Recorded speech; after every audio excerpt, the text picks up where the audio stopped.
आम निश्चित भाव में सरकार दृष्टि आकर्षण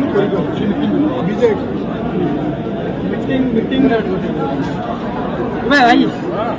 क्या सहित बैठक है कौन निष्पत्ति केते समय देले सत्य देखो विजय मल्ल सभापति ओडिशा सरकारी चुक्तिभित्तिक कर्मचारी महासंघ देखो आम दाबी नहीं कि जो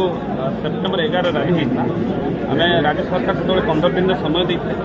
एवं आमको विधिवत आलोचना करने माननीय मुख्यमंत्री को निर्देश था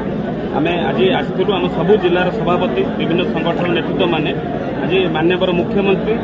5T सचिव प्रणव प्रकाश दास उपस्थित आमर जो दाबी थिला आम जनइलु सरकार कहले आम दाबी जेन्युइन आम दाबी को पूरण करेंगे बोली सम्मति प्रकाश कले एवं